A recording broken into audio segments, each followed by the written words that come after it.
بسم اللہ الرحمن الرحیم۔ السلام علیکم ورحمۃ اللہ وبرکاتہ۔ انوکھی عبادت۔ السلام علیکم۔ بابا جانی نے نماز کے اختتام پر بائیں طرف رخ کیا تو ساتھ ہی صف میں نماز پڑھتا ان کا 10 برس کا لاڈلا بیٹا احمد سلام پھیر کر نہ صرف صف بلکہ مسجد سے بھی نکل چکا تھا۔ اف، کس بات کی تیزی ہوتی ہے اسے، بابا جانی نے کوفت سے سوچا۔ احمد دوڑتا ہوا گھر میں داخل ہوا، الماری سے قرآن پاک نکالا اور تلاوت کرنے لگا۔ سورۃ النبا کی مختصر اور ملتے جلتے الفاظ پر ختم ہونے والی آیات کی قرأت کرنا اسے بہت پسند تھا۔ تلاوت کرنے کے بعد احمد نے قرآن پاک غلاف میں لپیٹا اور اسے الماری میں رکھ دیا۔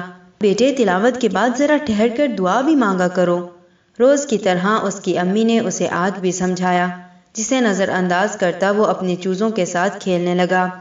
احمد بیٹے، میں دیکھتا ہوں مسجد میں جیسے نماز ختم ہوتی ہے آپ دوڑ کر گھر آ جاتے ہیں اور تلاوت کے بعد بھی امی کے سمجھانے کے باوجود دعا نہیں مانگتے، ایسا کیوں؟ بابا جانی بھی مسجد سے واپس گھر آ چکے تھے اور اب احمد کے قریب آن بیٹھے تھے۔ آپ نے مجھے بتایا تھا کہ ہمیں عبادت کے لیے بنایا گیا ہے، نماز پڑھ کر اور تلاوت کر کے میں نے عبادت تو کر لی، اب دعا مانگنے کا کیا فائدہ؟ احمد معصومیت اور لاپرواہی سے جواب دیتا اپنے چوزوں کو دانا کھلانے میں مصروف رہا۔ اس کی بات سن کر بابا جانی مسکرائے اور کہنے لگے، میرے پیارے احمد، ہمارے پیارے رسول خاتم النبیین حضرت محمد صلی اللہ علیہ وآلہ وسلم نے فرمایا ہے، دعا بھی عبادت ہے۔ ہیں؟ دعا بھی عبادت ہے؟ احمد کو حیرت ہوئی۔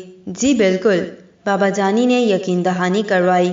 اچھا، لیکن اس کا فائدہ کچھ نہیں، اس نے منہ بناتے ہوئے جواب دیا۔ وہ کیسے؟ اس مرتبہ حیران ہونے کی باری بابا جانی کی تھی۔ بابا جانی، میں نے سائیکل کے لیے بہت دعا کی تھی لیکن مجھے نئی سائیکل نہیں ملی، اس نے افسردگی سے کہا۔ نہیں بیٹے، اللہ تعالیٰ فرماتے ہیں مجھ سے دعا کرو میں تمہاری دعاؤں کو قبول کروں گا، لیکن دعا کی قبولیت کی 3 مختلف صورتیں ہیں۔